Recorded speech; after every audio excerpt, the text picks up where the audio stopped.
I'm along Mill Creek right now. This is the creek that saw that flash flood last year. If you look across the bank, you still see debris in the trees. It shows you how high the water got.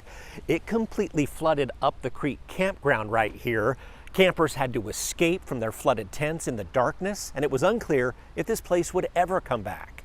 Last year, the memories were still fresh for Ariel Atkins, then co-manager of Up the Creek Campground. Had it happened in the middle of the night, we really worry about what that would have looked like. We're not sure people would have gotten out. The Moab flash flood had risked the lives of campers and decimated the campground.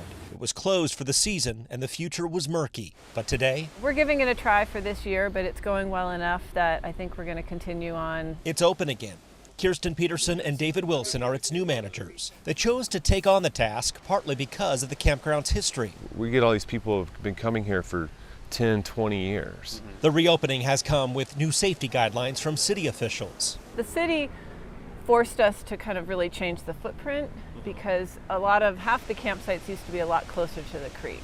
Kirsten and David also tell me the city wanted managers close to the campground at all times. They live next door so they can respond to emergencies quickly. Just yesterday, a smaller flash flood swept through Mill Creek. I had a mark on the creek that I was watching. I was like, okay, if the water's higher than that mark, I'm gonna help these people move their stuff very quickly. It was a flood more typical of what the town sees regularly. But Kirsten says last year opened everyone's eyes, including public safety officials who were monitoring things closely yesterday. You know, it was great to get warnings on our phones and have a policeman, coming through to warn people. I mean, we were already, basically here when he arrived. But just to be able to work with the local safety officials to make sure that we are doing everything we can.